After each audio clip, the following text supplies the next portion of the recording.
Hello ribbon. मैं हूं मनीष और आप देख रहे हैं अपना यूट्यूब चैनल कॉर्पस जूरिस। आज के इस वीडियो में जो है हम बात करने वाले हैं आवर इंडियन कॉन्स्टिट्यूशंस। ये वीडियोस काफ़ी इम्पोर्टेंट होने वाला है क्योंकि जो कॉन्स्टिट्यूशंस है वो हर एक एग्ज़ाम में पूछे जाते हैं। वही साथ साथ अगर आप ला के एस्पिरेंट हैं तो आपको पता होगा कि कॉन्स्टिट्यूशंस का सिलेबस जो है यूपी जुडिशरी या अन्य जुडिशियल सर्विस एग्जामिनेशन जो स्टेट्स के होते हैं उनमें एक इम्पोर्टेंट रोल प्ले करता है। तो उसमें जो है ये आपसे पूछ लिए जाते हैं। तो आज हमारा लेक्चर नंबर फर्स्ट है जिसमें हम बेसिक बात करने वाले हैं। डेफिनेशंस क्या है कॉन्स्टिट्यूशंस की, बेसिक कॉन्सेप्ट क्या है, कैसा ये संविधान है, लिखित है या अलिखित है, और इसकी प्रवर्तन तिथि क्या है, निर्माण कैसे हुआ, इन सारी चीज़ों पे बात करने वाले हैं। और भी वीडियोस हम इस सेशन में लेके आएंगे इससे रिलेटेड और ये पूरा कंप्लीट करेंगे कॉन्स्टिट्यूशन में। ठीक है, तो वीडियो अंत तक देखिएगा और ये वीडियोस कैसा लगा आप कमेंट सेक्शन में कमेंट करके ज़रूर बताइएगा। ठीक है, तो चलिए स्टार्ट करते हैं। तो देखिए, जो हमारा संविधान है, कॉन्स्टिट्यूशन है, तो जो संविधान है एक क्या है, तो इसका डेफिनेशन सिंपल सा ये है कि संविधान एक प्रमुख दस्तावेज होता है। वो किसी भी देश का प्रमुख दस्तावेज होता है जिसके सहारे वो देश चलता है। ठीक है, यानी कि ये कह लो कि उस दस्तावेज की वजह से उस किसी देश का कानून जो है विनियमित होता है, नियमित होता है। ठीक है, या ये कह लो कि उस किसी देश का ये सर्वे सर्वा होता है। तो बहुत विद्वानों ने जो है इसको अलग अलग तरीके से इसको रिप्रेजेंट करने के लिए कहा है। कुछ विद्वान कहते हैं कि ये जो है किसी देश को किसी देश को किसी देश को विनियमित करने वाला विधि है। ये एक तरह की विधि है, किसी देश को विनियमित करता है, विनियमित करने वाला विधि है।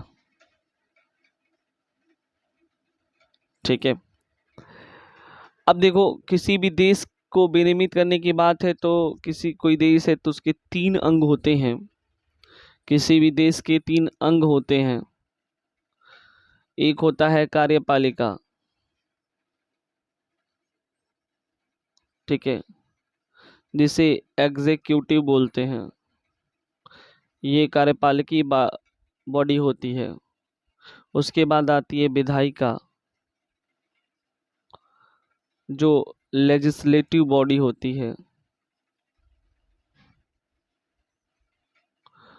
उसके बाद आती है न्यायपालिका, जो जुडिशियरी बॉडी होती है। There are 3 organs, 3 bodies of any government. 3 government, जो भी गवर्नमेंट उसके 3 बॉडी हैं, तो कार्यपालिका, विधायिका, न्यायपालिका। ठीक है, अब इसमें क्या होता है, ये जो कार्यपालिकी होते हैं, ये जो है, ये सिंपल सी बात, इसका काम होता है किसी भी नीति का निर्धारण करना, नीतियों का निर्धारण करना, या ये कह लो कि ये पॉलिसी मेकर होते हैं। ठीक है, विधायिका जो होती है, इनमें जो सदस्य होते हैं ये होते हैं कानून बनाने वाले। कानून विनिर्माण करने का काम यहाँ पे होता है। लॉ मेकर होते हैं।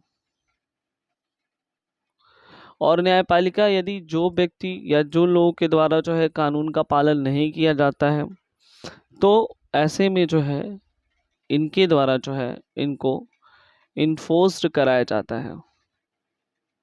इन्फोर्समेंट कराने का या अनुपालन कराने का काम जो है न्यायपालिका का होता है।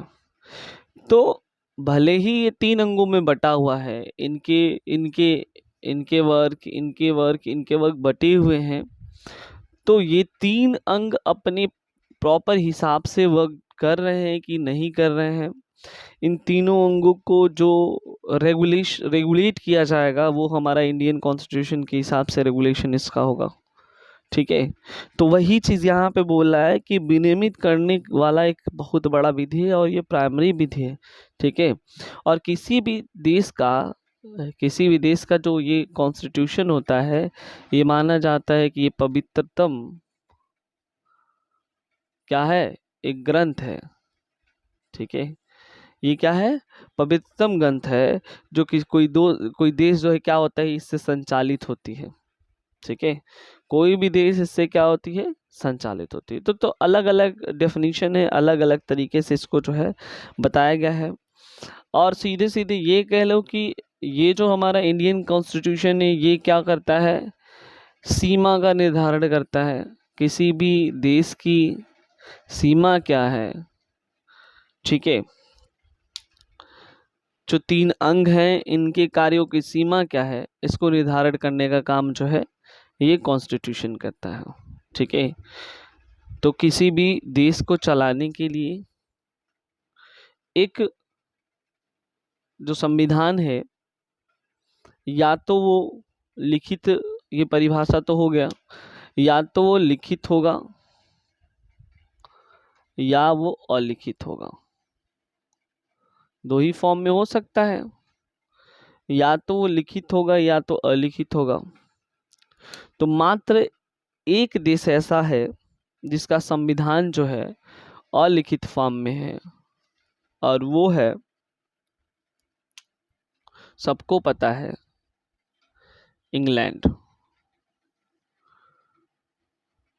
ठीक है, मात्र इसी देश का जो संविधान है वो अलिखित फॉर्म में है। इसके अलावा सभी देश के संविधान जो है कैसे हैं, लिखित फॉर्म में है। देखो, एक क्वेश्चन यहाँ पे बनता है कि सबसे प्रथम लिखित संविधान किसका है। ठीक है, तो सबसे प्रथम लिखित संविधान जो है आपके दिमाग में होना चाहिए, यूनाइटेड स्टेट ऑफ अमेरिका का है। ठीक है, इसका है, यूनाइटेड स्टेट ऑफ अमेरिका का सबसे प्रथम लिखित संविधान है, और सबसे छोटा भी है, सबसे छोटा भी है। तो सबसे छोटा लिखित संविधान पूछे तो यूनाइटेड स्टेट ऑफ अमेरिका, प्रथम संविधान पूछे यूनाइटेड स्टेट ऑफ अमेरिका, और प्रथम सबसे छोटा भी पूछ सकता है तो भी यही जवाब होना चाहिए। ठीक है, क्यों सबसे छोटा होता है, ठीक है, सबसे पहले भी बना है, लेकिन क्या है कि सबसे छोटा है। तो क्यों सबसे छोटा होता है, क्योंकि देखो यहाँ पे क्या है ना, कि जो केंद्र और राज्य हैं, उनके जैसे अपने यहाँ क्या है, भारत में केवल एक कानून है। ठीक है, अपने यहाँ केवल एक कानून है, संविधान एक है। केंद्र के लिए भी वही रेगुलेशन है, वो काम करता है, और राज्य के लिए भी वही काम करता है। तो कहने का मतलब यह, यहाँ पे जो सेंट्रल और स्टेट है, तो इसमें इसके अलग, यानी कि दोनों के अलग अलग संविधान हैं, और अलग अलग होने के वजह से ये क्या हो गया है, छोटा हो गया है। ठीक है, अलग अलग होने के वजह से ये संविधान के क्या हो गए, छोटे हो गए हैं। यही रीज़न है कि यूएसए का जो संविधान है वो काफ़ी छोटा है। मात्र जिस टाइम बने थे, यानी कि मूल संविधान में मात्र 7 आर्टिकल्स थे, मूल संविधान में मात्र 7 अनुच्छेद थे। तो ये आप अनुमान लगा सकते हैं कि कितना छोटा है। 7 आर्टिकल्स उस समय थे, और विश्व का सबसे छोटा संविधान माना जाता था यूनाइटेड स्टेट ऑफ अमेरिका का। ठीक है, विश्व का सबसे छोटा संविधान यूनाइटेड स्टेट ऑफ अमेरिका का माना जाता था। ठीक है, और अगर बात करें बड़ा संविधान की, तो अपना भारत का है। भारत का विश्व का सबसे बड़ा संविधान माना जाता है, क्योंकि हम लोगों ने जो है उन सभी पहलुओं को टच किया है जो मानव जीवन के लिए सही है। हम लोगों ने जो है वेलफेयर स्टेट को अडॉप्ट किया है, वेलफेयर स्टेट की कॉन्सेप्ट को, कल्याणकारी राज्य के कॉन्सेप्ट को अडॉप्ट किया है।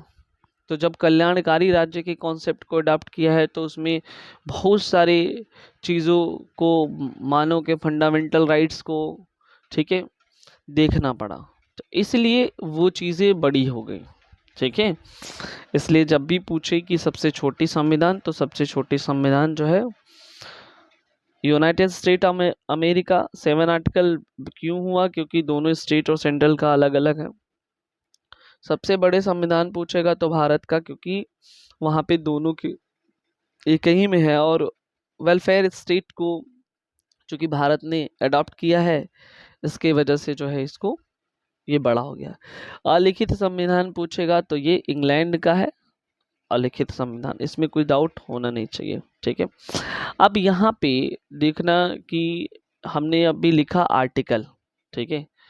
तो ये बहुत ज़्यादा बच्चों के दिमाग में आता है कि आर्टिकल क्या होता है और सेक्शन क्या होते हैं, ठीक है। अगर आप तैयारी कर रहे हैं जुडिशियल सर्विस एग्जामिनेशन की, तो खासकर इंटरव्यू में जो है आपसे पूछ ली जाते हैं what is the difference between section and article, ठीक है। या आपको ये भी पता होगा कि अभी हम लोग पढ़ रहे हैं कॉन्स्टिट्यूशन, इसी को कुछ लोग जो है पॉलिटी भी कहते हैं, इसी को कुछ लोग कॉन्स्टिट्यूशन, अगर लॉ का स्टूडेंट है वो पढ़ रहा है तो कह रहा है कॉन्स्टिट्यूशन है। और यही चीज़ अगर कोई प्रिपरेशन वाला लड़का है, जैसे मान के चलिए कि यूपीएससी की प्रिपरेशंस कर रहे हैं, ठीक है, या एसएससी बैंक रेलवे के कर रहा है, तो वो अगर पढ़ता है तो उसको बोलता है पॉलिटी, और इसको हम लोग, या अभी जो ऐसे लिखा हुआ है ये कॉन्स्टिट्यूशन है। जबकि ये दोनों हम यहाँ पे, तो ये भी हम भी पढ़ते हैं वो भी पढ़ता है, बंदा सेम ही है। तो पॉलिटी और कॉन्स्टिट्यूशंस में क्या अंतर है, तो ये 2-3 चीज़ें हमको जानना है, क्योंकि हमेशा माइंड में ये चीज़ बनी रहती है कि पॉलिटी क्या होता है, कॉन्स्टिट्यूशंस क्या होते हैं, आर्टिकल क्या होते हैं, सेक्शन क्या होते हैं। There are some basic differences between them, ठीक है। डोंट टेक लोड, बहुत आसान है, इसमें कुछ करना नहीं है। तो अगर हम देखें यहाँ पे आर्टिकल्स और सेक्शंस में, तो देखो आर्टिकल की स्किल पहले हम इसको बता देते हैं, फिर उसको करना पॉलिटी क्या होता है, कॉन्स्टिट्यूशंस क्या होते हैं, ठीक है। तो देखो यहाँ पे सीधी सीधी बात है कि पॉलिटी क्या है ना, पॉलिटी, कॉन्स्टिट्यूशन तुमको पता है कि मेजर लॉ है, ठीक है। दो चीज़ें यहाँ समझो, कॉन्स्टिट्यूशंस क्या है, ये मेजर लॉ है, या इसे ही कहते हैं पेरेंट लॉ, ठीक है। तो पॉलिटी देखो सिंपल सी बात ये है, पॉलिटी जो है संविधान, कोई जो रूल्स होते हैं ना, रूल्स उसके कंडक्ट को बताता है। पॉलिटी क्या है, कोई भी रूल है उसके कंडक्ट को बताता है, और सीधे सीधे ना ये रूल को बताता है, बस इतना ही अंतर है। ये रूल को बताता है, उसकी वैधता को बताता है। अब मैं एग्जांपल लेके बताऊंगा, वैलिडिटी को बताता है, और ये कंडक्ट या व्यवहार को बताता है, यानी कि व्यवहारिक बातों को बताता है, ठीक है। बेसिक डिफरेंस इनका ये है। कौन कौन सी डिफरेंसेस हैं, एक डिफरेंस से तो आपको अच्छे समझ में आएगा, इसको देखते हैं।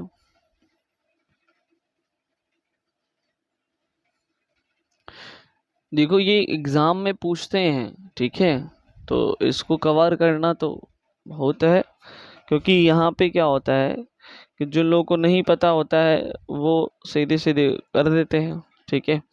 अब देखो यहाँ पे हमने बताया कि क्या होता है, ये कंडक्ट को बताता है, ये रूल्स को बताता है, या ये कह लो ये सिद्धांत को बताता है। तो सिद्धांत को बताएगा या रूल को बताएगा, ठीक है। जैसे एग्जाम्पल एक ले लो, तुमको पता है कि आर्टिकल आर्टिकल एक है 123।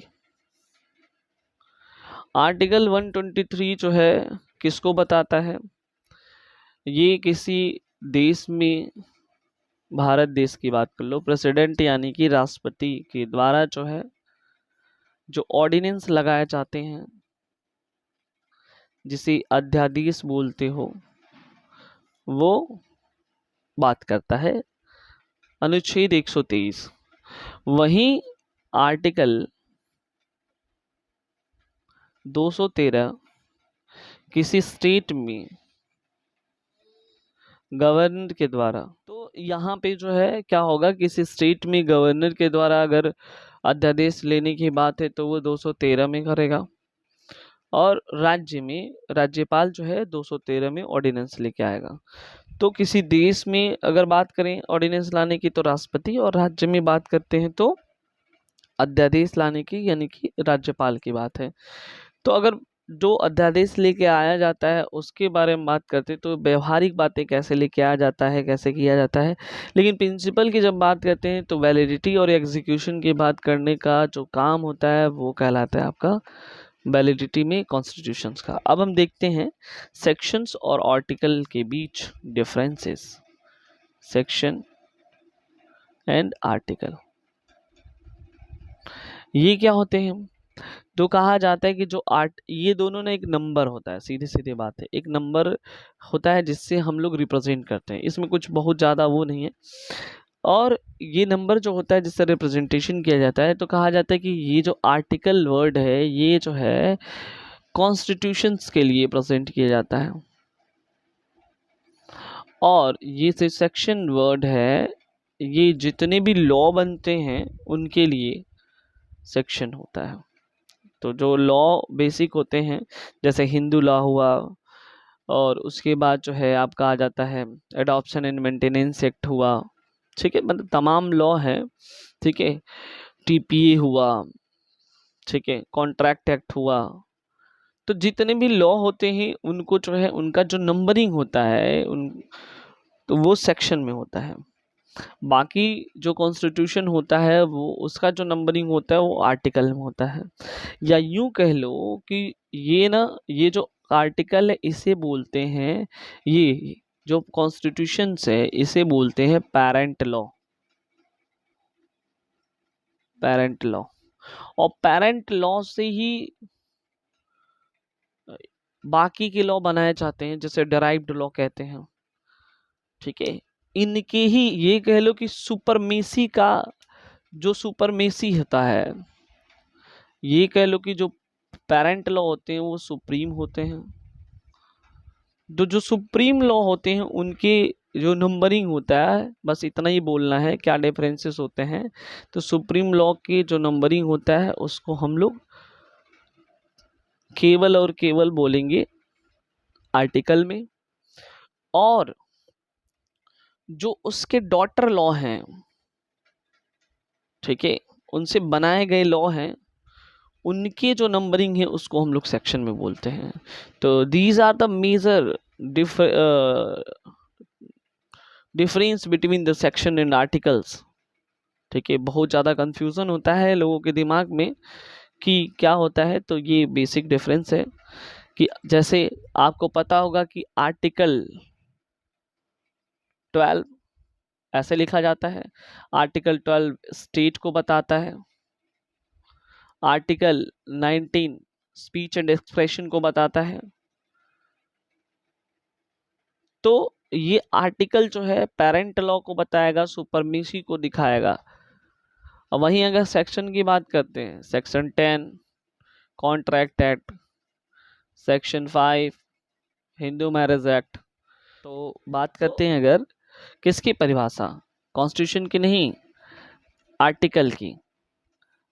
तो जब जो हमने बताया कि आर्टिकल और सेक्शन में क्या डिफरेंसेस होते हैं, तो आर्टिकल की जो डेफिनेशन है संविधान की खुद आर्टिकल, तो क्वेश्चन ये पूछा जाता है, खासकर इंटरव्यू में पूछा जाता है कि संविधान की किसी अनुच्छेद में अनुच्छेद की परिभाषा दी गई है, यानी किस आर्टिकल में आर्टिकल की परिभाषा दी गई है। तो ये याद रखना 366 का 3, ठीक है। और साथ में जब ये पूछता है तो ये भी पूछता है कि कौन सा सेक्शन में जो है ये आईपीसी का जो है परिभाषा दी गई है, तो सेक्शन 50 इंडियन पिनल कोड में जो है सेक्शन की परिभाषा यानी कि दी गई है, सेक्शन क्या होता है। अब संविधान का जो निर्माण तिथि है इसको देखते हैं, तो 26 नवंबर सबको पता है 1949 को जो है संविधान की निर्माण तिथि मानी जाती है, ये याद रखना चाहिए, ठीक है। ये जनरल वे में लोगों को याद होना चाहिए। और ये कहाँ दिया हुआ है तो याद रखना, ये प्रियम्बल में मेंशन है, जिसे प्रस्तावना कहते हैं। वहाँ पे ये आपको मिल जाएगा कि इसका जो निर्माण तिथि वो क्या है। नाम की बात करते हैं तो नाम से रिलेटेड आर्टिकल 393 में जो है नाम भी इसका दिया हुआ है। ठीक है, कि उसे क्या बोलेंगे कि भारत भारत जो नाम होगा वो क्या होगा, तो नाम में दो होंगे, नाम में दो होंगे। एक तो मान लो कि संक्षिप्त नाम, शॉर्ट टाइटल बोलते हैं, संक्षिप्त नाम। तो संक्षिप्त नाम में क्या होगा, भारत का संविधान,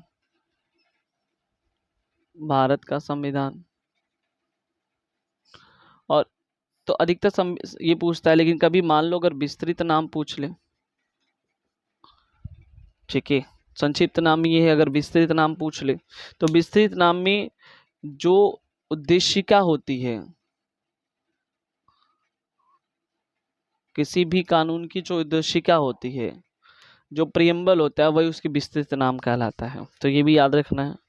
प्रवर्तन तिथि की बात करते हैं तो आर्टिकल 394 में प्रवर्तन तिथि के बारे में बताया गया है। और भारतीय संविधान के प्रवर्तन जो हुआ है 2 भागों में हुआ है, ठीक है, 2 पार्ट्स में हुआ है। और एक पार्ट्स में, इसीलिए इसको कहते हैं अर्ध रूप से लागू होना। इसको क्या बोलेंगे, अर्ध रूप से लागू होगा। आधा ये लागू हुआ है, आधा ये लागू हुआ है। आधा देखो 26 नवंबर 1949 को ही ये हो गया, ठीक है, लागू। मात्र इसमें 16 आर्टिकल उस टाइम जो है लागू किए गए थे। ओनली 16 आर्टिकल्स इन फोर्स उस टाइम हुआ थे, लागू हुए थे। बाकी के जो आर्टिकल्स हैं, रिमेनिंग आर्टिकल, ठीक है, ये 26 जनवरी 1950 को प्रवर्तन में लाए गए। ठीक है, तो जब भी पूछेगा तो ये याद रखना कि पूर्ण रूप से, इसीलिए ये क्या है, अर्ध रूप से लागू यहाँ पे, और यहाँ पे क्या होगा, पूर्ण रूप से लागू। ठीक है, तो दोनों में क्या है, मेजर ड्राफ्टिंग चेंजेस है, यानी कि 26 नवंबर 1949, ठीक है, क्वासी में इसको कन्वर्ट किया गया है। और यहाँ पे जो है पूर्ण रूप से जो है 26 जनवरी 1950 को जो है लागू किया गया है। तो 2 हिस्से में जो है इसको लागू किया गया, और इसका ये विस्तृत नाम था। इस तरह से हम लोगों ने पूरा देखा कि क्या होता है और किस तरह से जो है इसका डिफरेंसेस है और उनमें क्या चीज़ें होती हैं। ठीक है, तो मिलते हैं नेक्स्ट वीडियो में नेक्स्ट टॉपिक के साथ। Thank you so much.